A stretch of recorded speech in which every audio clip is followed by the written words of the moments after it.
We lost time at the cages, so we hid at the lighthouse and counted breaths. Antonio stood up to fate in public. That meant trouble for everyone. Waiting would only get the kids killed, so I bet on hope and walked back into hell. Paz and I slipped into the Ale Caesar with the day laborers, heads down, papers up, eyes on the floor. Inside Spain's rotten heartbeat under velvet masks, torches. Quartet made puppets out of walkers, so no one had to look a worker in the face.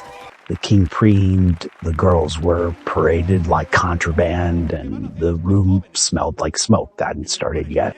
Chaos is a tool. I cut strings, lit a flame, and let the dead dance for themselves. Screams covered our move. Paz found Elena pregnant, terrified, still steel, and the king came at her out of the dark. Queens and kings, she put steel in his ribs. Paz finished it. I hunted Justina through fire and silk, broke a door, broke a duke, got her breathing steady, and we pulled out into night.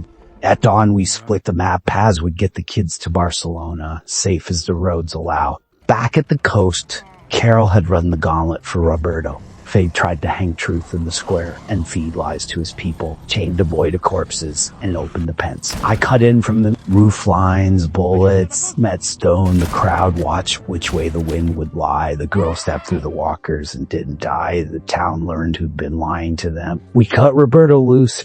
We aimed the bow toward home, but ghosts don't like clean exits. Fade followed to the water, set the night on fire, and our boat went up with it. Plans burned. We put flames out with our hands, and there was nothing left to save.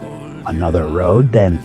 On the walk back, Roberto asked why I'd risk all this for kids that weren't mine. Truth is, the world took a lot from me, and running turned into a habit I wear like a scar. But watching him and Justina felt like something worth betting on. Maybe what's lost in me can still buy him a future. Carol turned to settle debts that won't stay buried. I stayed breathing, counting the miles between here and a place that might still be called home. Maybe this time I don't run. Maybe it's finally safe to go home and stay. This whole time